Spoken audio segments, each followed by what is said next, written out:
Donald Trump didn't really have a choice. He had to do something which would not imperil the US dollar at a later crisis time.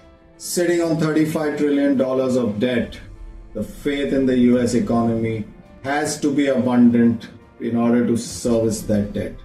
But where did all this start? Where did the free lunches start?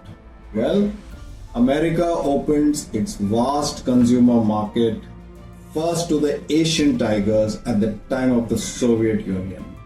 At that time, capitalism and communism were fighting for who will triumph. And at that time, the US allowed free market access. It was the champion of capitalism, it was the champion of free markets.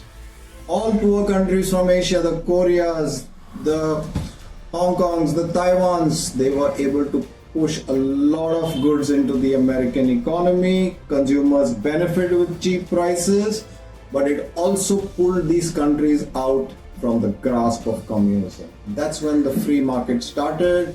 Free access, tariff-free access. Finally, time had run out because this free lunch would one day, coupled with the national debt of 35 trillion, would have sunk America when?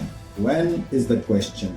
This free lunch would have sunk America when the Chinese pulled their reserves out of the US dollar.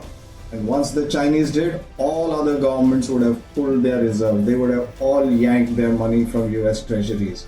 And if at that moment, if the American economy looked weak, this yanking would have given it a shove. And at that time, America would have been staring precipitously at a financial crisis. This is what Donald Trump seeks to avoid. End of free lunches, pay down of debts. Trump is a real American nationalist. He's not a career politician who spent 60 years in Congress like Biden. He doesn't work for the federal lobbies in DC.